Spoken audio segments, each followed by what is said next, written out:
Well, good evening and welcome back. Barb live here with you on America Now. Thanks so much for joining me. Well, tonight's show is a very timely and interesting one, beginning in the first hour with a discussion on expats, Bitcoin, and corporate tax inversions. Then in hour two, we'll learn the one word that can deliver powerful life change for you. Finally, in hour three, we'll find out why all these global upheavals seem to keep happening and what we can do to help move this planet to a better place. I hope you stay for the entire show, but if you do miss any part, you can listen to this or any of my shows in their entirety on my website, RadioAmericaNow.com. Well, yesterday in Miami, the North American Bitcoin Conference opened, and with it, thousands of techies and enthusiasts converged to learn all about Bitcoin. But one main player won't be among those attending in person, Roger Ver, a.k.a. Bitcoin Jesus. The 35-year-old self-made millionaire was denied a U.S. visa, even though he was born and raised in California. You see, Ver renounced his citizenship in 2014 to avoid paying taxes, trading Uncle Sam for the small Caribbean island of St. Kitts and Nevis. While Ver's philosophy is one of borders are imaginary lines, seems U.S. officials don't agree. Confounding the issue is the fact that many U.S. corporations practice what is known as corporate tax inversion, where they park profits overseas to avoid paying billions in taxes. Joining me now is my partner in Practical Solutions for America, author and former statewide prosecutor and Deputy Attorney General of New Jersey, John J. Higgins. John and I urge you to join us both here on air and by going to our new Facebook page, Practical Solutions for America. Come on, America, we need to get talking again. We need to figure out how to solve our problems together. It's not enough to just know what's wrong. We need to work on practical solutions. If you'd like to call in and join the discussion tonight, the number is 800-259-5791. That's 800-259-5791. Again, 800-259-5791. John, welcome back. Expats, Bitcoin, and deep pockets. Let's start with Roger Ver. Hey, Barb, how are you tonight? I'm good. How about yourself? Fine, thanks. Well, Good. This Roger Ver seems to be quite the character. That I have to say. Yeah. He had never been on my radar screen before, somebody I even knew about until this week when I saw that article myself. And I'm always perplexed that somebody would renounce their American citizenship to begin with. I mean, we are really the best country in the world. We have the best protections. We're basically, a country by a rule of law and not, personalities or fiats. And, to do that, I think, is kind of foolish. But to think that you would do it because you were avoiding paying taxes is, well, from my perspective, that's un-American to begin with. Yeah. Well, he said supposedly it was because he wanted to make a point about sovereign nations and that it was really more about that and not so much about the tax issue. But either way, he renounced. And we have freedom of speech. You could still be an American citizen and say all of those things and still have our protections. Exactly. He didn't have to go to the small Caribbean island. And now it turns out, too, evidently, their citizen, whatever it is, I can't remember what was called. Some kind of purchasing citizenship or something. Yeah, which he purchased in Bitcoin. Well, evidently, it's not working down there for him. And this is a bit of a problem for him because he may have been a self-made millionaire, but at 35 years old, that's not going to carry him a long ways. And if he's not welcome there in St. Kitts and Nevis any longer, and he can't get back in the country, he's kind of in a sticky wicket at this point. Well, yes, and I always want to see the reason why somebody would be denied coming into the country, because he'd need a visa now since he's not a citizen, right? So, I mean, part of it is they're concerned he really doesn't have a domicile anyplace else, so he'd be more prone to stay here, which, of course, being a former American citizen. But secondly, one of the protections that at least the United States, I mean, I don't know who came up with it, was Congress or the presidency or whatever, but it's a good rule that if you've renounced your citizenship because of avoiding taxes, they can deny you. And he's been denied numerous times now, I believe. So, I think he is going to be in a sticky wicket there. and I don't know, I don't want to get into Bitcoins yet, but, the whole thing of buying citizenship with these digital ephemeral credits is, kind of a silliness as far as I can see. Well, I can see why he's getting into it. Bitcoin is gaining momentum, and cryptocurrency, in some ways, there is a movement towards let's have a little bit more control over all of this. But, what I think about, when I think about digital currency, John, I think I'm already using it. It's called the U.S. dollar. When you think about it, the money in your account already is data. It's a set of zeros and ones. And the $100 bill, well, personally, I think that's, in my opinion, the world's Bitcoin.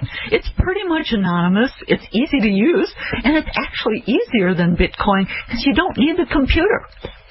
Oh, absolutely. And the thing of it is it's something you can put your hands on, and it's protected by the although I know some people won't, give that a lot of credence, but it is protected by the full faith and credit of the United States. So, there's a government behind it that will be accountable for it. I don't know who's accountable for this Bitcoin operation. The more I've looked into that, I can't find any real source of anything. Everybody talks, well, it might be this or it might be that, but it's not backed by gold, not backed by silver, not backed by a government. And the whole process of earning them by letting somebody use your video card in your computer to process information, it really perplexed me. Yeah, this whole mining process, and honestly, I have to state that I do not know that much about Bitcoin. I've done a couple shows on it, and I've had some experts on it.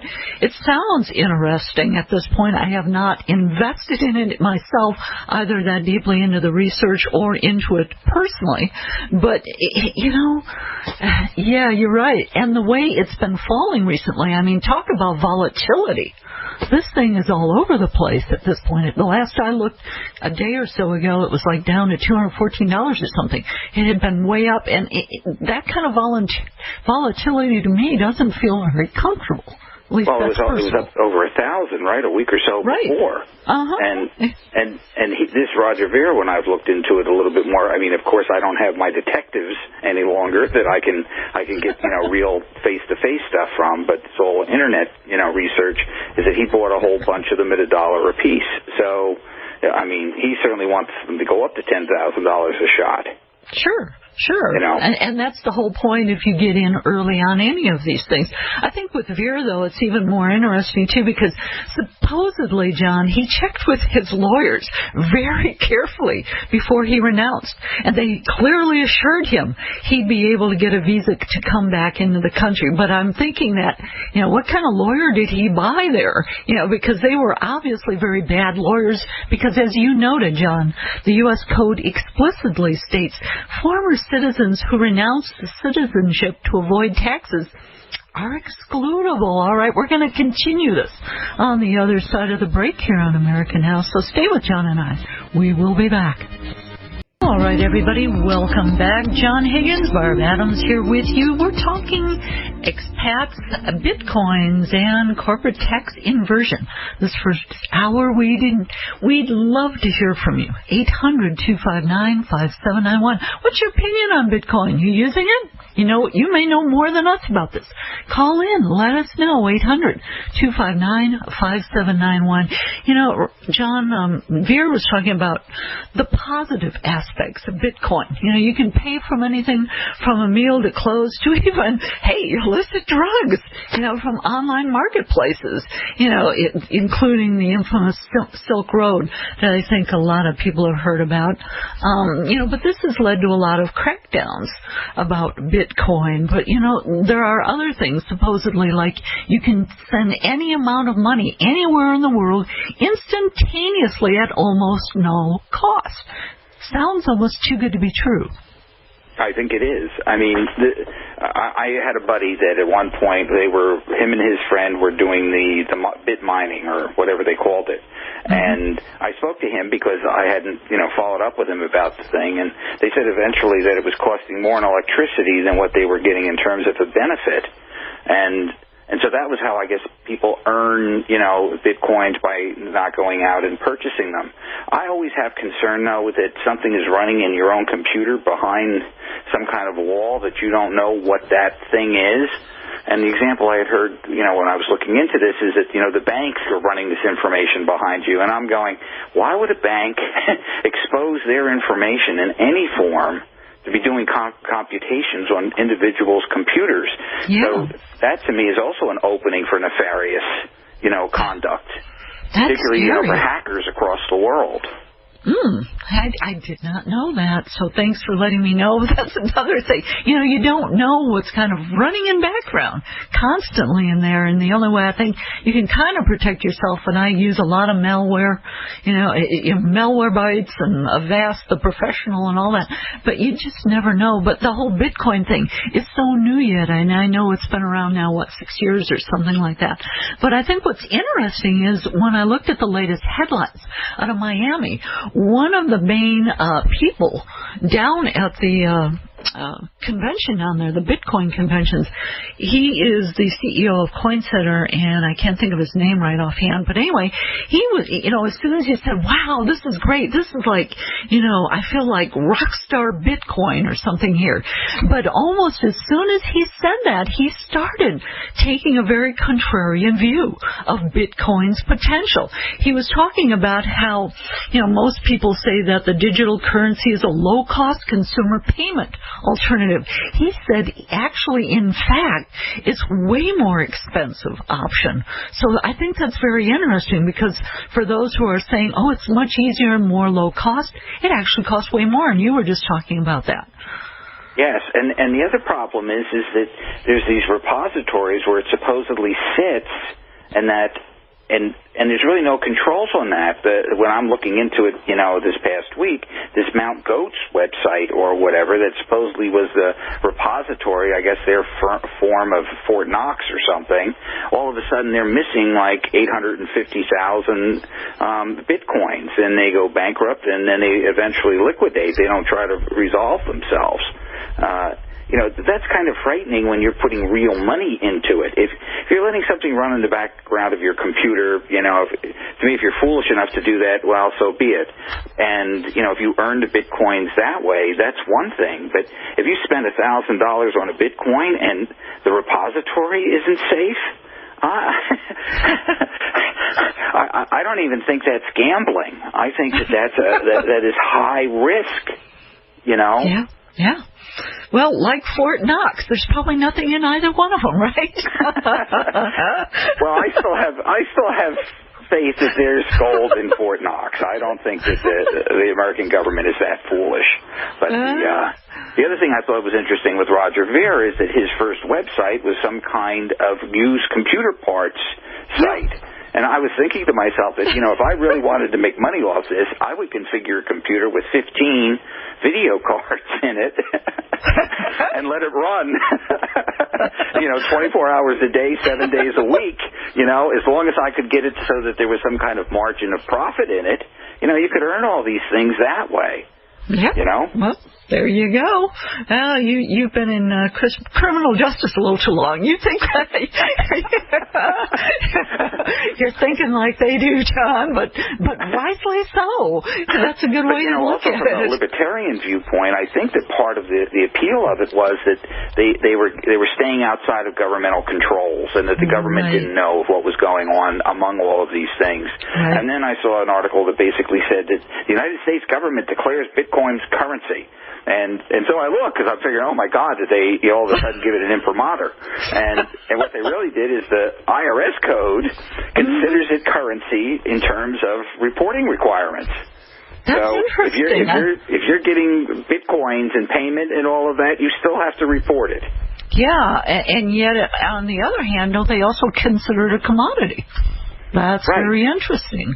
Yeah. So, on one hand, it's a commodity. On the other hand, if you're receiving it, which I know many places are now accepting it. I was shocked. Overstock.com is one of the bigger ones. They now accept Bitcoin, as do a lot of other majors. So they're going to have to report that now. And it was a way I think people were trying to avoid paying taxes again and get around all of that and around the control. Yeah, and I always sit and go, most of us in this country, we do the right thing. We get up every morning, we go to the job, we do what we need to do, and we pay the taxes. That's what we do. It's not trying to scam the government or anyone else. And when I look at this stuff, the thing that pops into my head, and I think I mentioned that to you, is either Beanie Babies or probably even more appropriate was Tulip Mania in the Netherlands in the 15 or 1600s. That all of a sudden tulips were worth a hell of a lot of money. That one I haven't heard about. Tulip Mania, okay. But yeah, you're right. Beanie Babies were a big bust. Furbies, all of those things. When you start collecting and investing, there's always a huge risk. But I understand, when you mention the libertarian side of things, I understand that people are frustrated, John.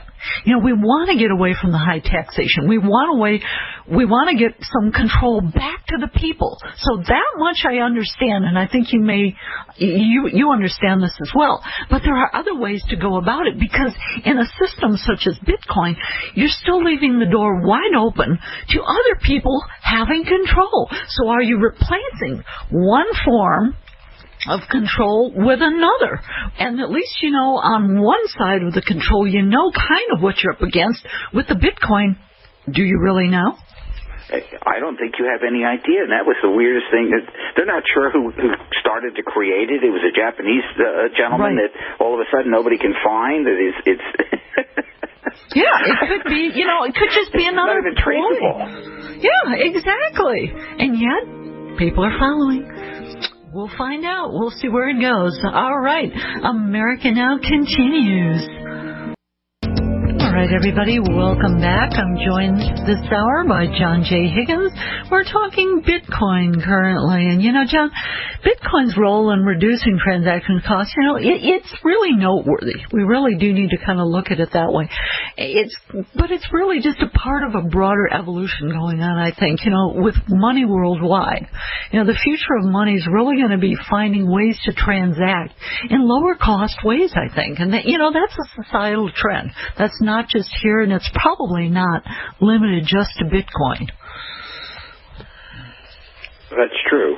I mean, there are a lot of costs that get tacked on when you're doing foreign exchanges and purchasing overseas, and I guess transferring money back and forth. But that's one of the ways I gather that the banks in that they make their profits. Yeah. But again, going back to all of this and here with the banks, I'm thinking about when you mentioned the libertarian and different movements out there.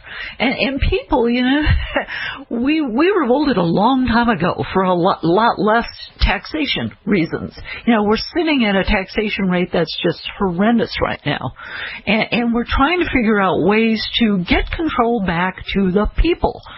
And one of these ways is we're not sure who's pulling the strings here, but pretty good idea considering the way the banks have had everything going their way. We, the people, have been helping pay for it, even when they get in deep due. it's not a good thing. But my question is, okay, you're trying to move to Bitcoin, you're trying to get away from these people controlling it. And again, I keep going back to this. Is it possible, since we really don't know who's at the original source here of Bitcoin, it's just not the puppeteers up there pulling strings again, saying, oh, let's pull them this way now. They're onto us this way. Let's get them looking that way. Could it all be smoke and mirrors? Yeah, well, my concern is that there's a whole other set of puppeteers that have moved in, and that, at the end of the day, there may be nothing behind this at all. Yeah. And if that happens, and that was the reason I used the tulip thing, was that, back in those days, the people in the Netherlands were exposed to tulips, and they liked tulips, so they were making it valued much greater than what it ever was, and it got to the point that you could buy an estate with a few of these tulips.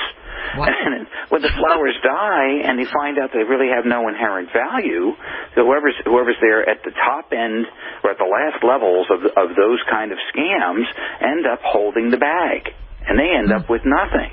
The people who are in the very beginning, similar to a Ponzi kind of operation, they get all the money out, and then that's the end of it, and then they're gone.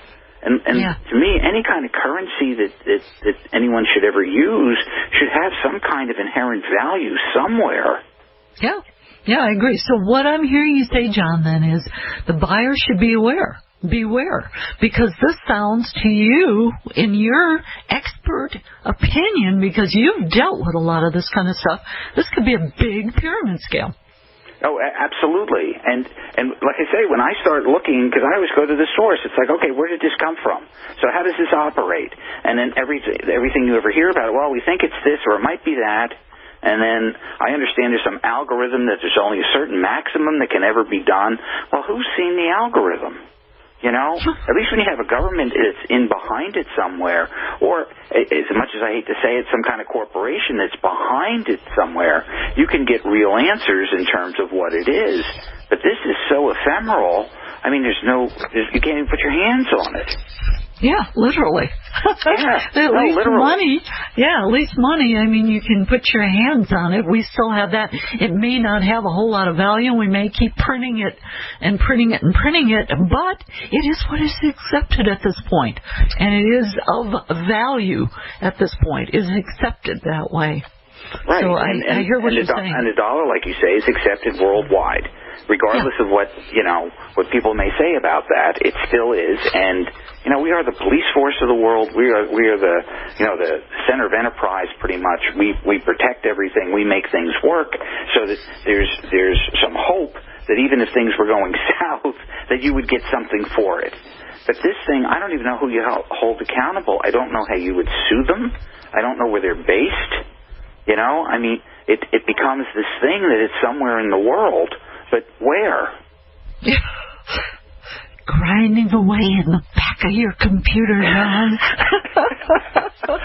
Which makes me, I was just telling you, that makes me more nervous than even the money part of it.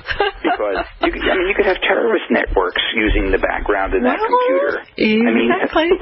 Who has any idea? I mean, most of us, myself included, I'm not a computer expert.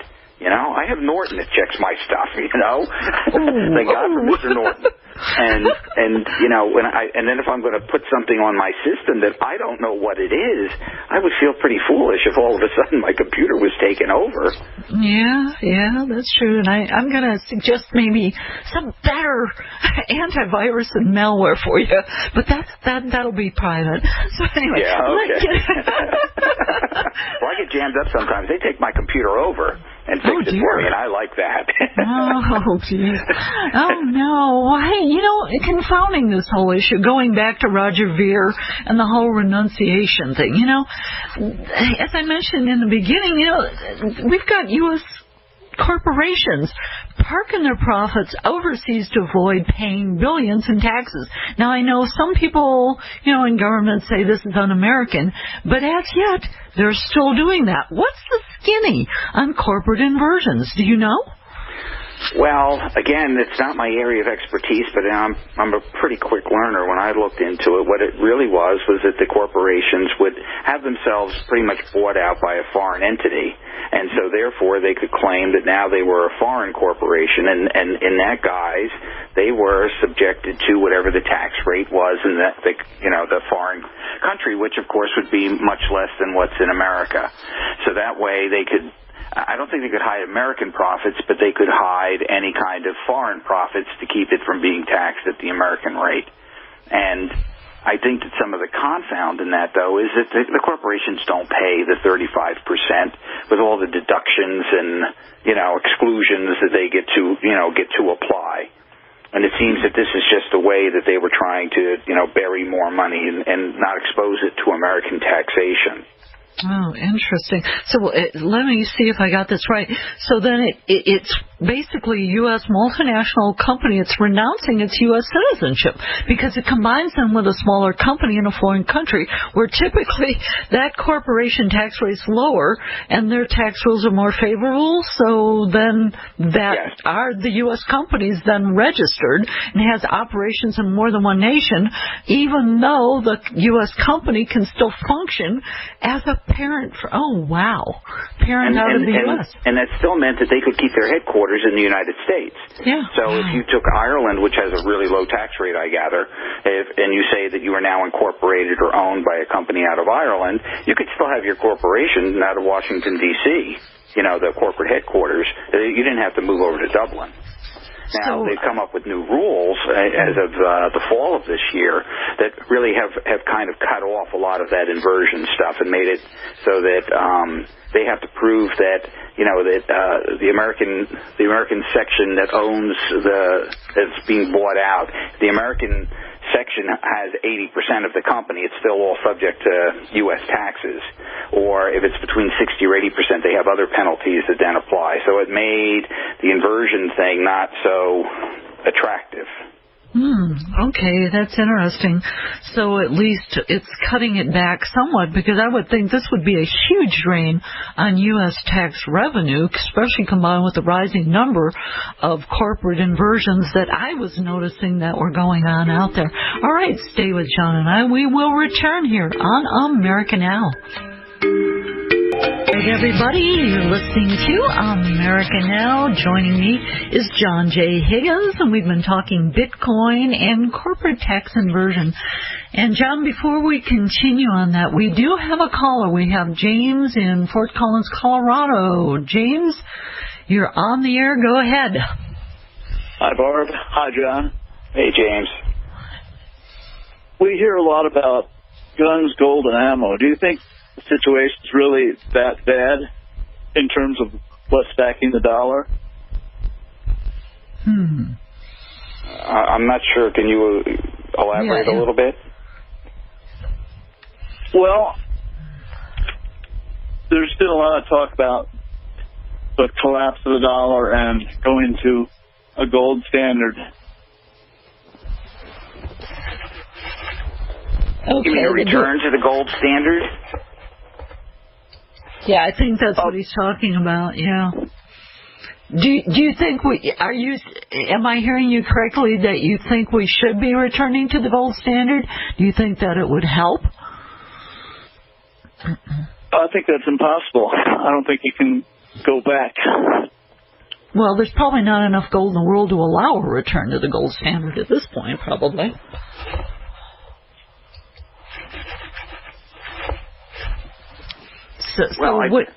I think that, this is part of what goes on in the whole monetary system anyway, is that, we give a value to something that, we use to either back it or give it in lieu of, whatever you're getting in terms of goods and services. So gold was one of those, materials that we did. You certainly could take gold and value it to make it equivalent to all the dollars in the world, but I think everybody in their home would then be probably millionaires if they had a gold wedding ring. So I think that it makes that very difficult to do. And I know that there's some, people have talked about the dollar, there's a devaluation problem and all of those sorts of things. But, sometimes when there's economic crisis, and I believe we are still in an economic crisis, these sometimes are the only means you can use to try to get to the other side of it. When they had the gold standard in the 1920s into the 1930s, that was part of the problem when the stock market crashed and the whole, world basically went into a depression. Thank you. That's all I've got. I'll talk to you later. Bye. All right, thanks for calling. Well, thanks for the call. Okay, I wasn't quite sure what the guns, gold, and ammo. I think what I was trying to kind of read into this was, I think maybe what he was trying to infer was that a lot of people are jumping ship at this point, trying to stock up on these types of things. Right. It just occurred to me. Right. Well, of course, that's all. There's a lot of fear that we have when things are in a crisis. And particularly, and you and I have discussed this before, Barb, when the politicians aren't discussing the real issues that are going on in the country. Yeah. So, that's when people then they start believing that they need to protect themselves, that they can't trust the government. Exactly. And we've certainly gotten to a very critical point in this country. When we see the corporations seemingly being allowed to do whatever they do, when we're talking about these corporate tax inversions, well, how come they get to do these types of things? If I wanted to do something like that, I'd certainly probably get slammed for it. I just had a friend who renounced and moved to Mexico, and I think she's kind of out of it for at least to the parts of Mexico she went to. She went to central Mexico. At least go to the coast, for heaven's sakes. But my understanding now is, too, for renouncing, there is a huge fee hiked on that. Citizen renunciation fee has been hiked 422%, and you can't come back, supposedly, now. That's very interesting. That's very recent. So right, I think, some people, and I don't want to say they run because of cowardice or any of those things. I don't mean that at all. A lot of people run or withdraw out of just sheer desperation. They don't know what to do, and that probably, qualifies your friend more than anything else. Yeah. One of the interesting things I saw on the inversion kind of problem, it was really Treasury that came up with these rules that were stopping these companies from doing that, and like them or don't like them, Obama at least said that, we really need to go back to the tax code and straighten it out. Yeah. And, I really believe that, the Congress needs to learn to work together and do their job and straighten out, because what the big indication here is that it's a major problem and it needs to be rethought. So do you think we have any hope of it, John, considering, the new Congress? Well, not the way that they've been operating, but I always have faith that somebody emerges and kind of pulls things together. It just seems to me that, we have to hold their feet to the fire. Let's put it this way. I don't know of any other place where you get a job, let's say you're elected to be a congressman or whatever, and you think that whole job is to stop something from happening. Right? Yeah. Right. If you're on the assembly line and you say, you know what, I'm not going to do this anymore. I'm not letting that part go by me. You are fired, buddy. Yeah, now pay me. Give me a pension. Right. Exactly. Wine and dine me. It's the most ridiculous thing I've ever heard. They are elected to do a job, and this is one of the other areas that's really a problem. The Bitcoin thing shouldn't even be existing. Everyone should be able to trust the American dollar. We've done it for, pretty much the last century, right, from the 1940s on. Right. So I don't know why we've got to come up with other ways that make a lot of other people's investments very vulnerable, to nefarious acts. Well, I think, like you said, John, a lot of people are getting desperate.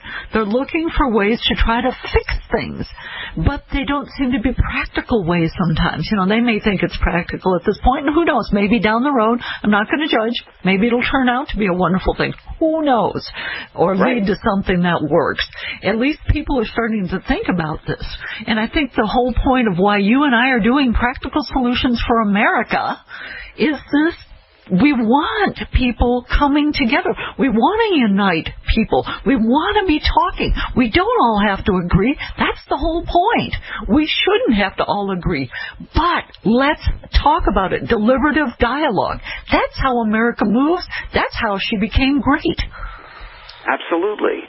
And at some point there was a common vision, and it was trying to move our society, not the individual, our society forward. Yes. And that's where we're being divided. It's now that, it's the individual versus the group, and you're a member of that group versus a member of this group, and whatever. When it really was never intended to be that. We're all in this boat together. I used to always say that, the American government, the republic that was created, was an experiment at a time that there was none other like it in the world. Yeah. And for the last 200 and some odd years, we have made that work, and we need to continue to do that. Yeah, and you're right. The key word here being experiment. We are a grand experiment. The American dream is an experiment, and it continues. Absolutely, and I have faith that we can fix these things. The American public holds the vote. There's no politician who gets into office that isn't voted in. So, regardless of the money that going around between the lobbyists and the PACs and all of this other stuff, the real power in this country is the individual vote. When you elect or don't elect somebody who's in office. Yeah, and that's what we need to remember, each and every one of us as Americans. Instead of running and turning against or getting scared, we need to re-empower ourselves, because we truly are very, very powerful here. You mentioned something really briefly, too, about the corporate tax inversions and on break. You mentioned Big Pharma seems to be one of the biggest ones. We don't have much time to talk about this. Maybe we can get into Big Pharma on another show, but I think that's really disgusting. Because that, again, here's another one. You start pointing to who's doing this kind of stuff. Yeah, it blew me away when I saw there was a list from Bloomberg or whatever. It looks to me like at least half of them are some kind of pharmaceutical company. And it's like, oh my God, we've been riding this thing out where the American public pays more for their prescriptions than the other countries that get the same prescriptions. Yeah. Right? There was that thing that was cheaper for the seniors to go to Canada to get their prescriptions than to have it, in this country. Yeah. Or Mexico. That's another reason. Yeah. One of my friends went. She couldn't get the health insurance here, so she went to Mexico for dental and stuff. We're running out of time, unfortunately, John. So let's pick this up another time. And again, everybody, if you want to join in with us, Practical Solutions for America, check it out on Facebook or at Gmail. It's Practical Solutions for America at Gmail. Right up. All right, John, thank you so much. Always a pleasure. It is. Thanks so much. All right, everybody, America Now continues.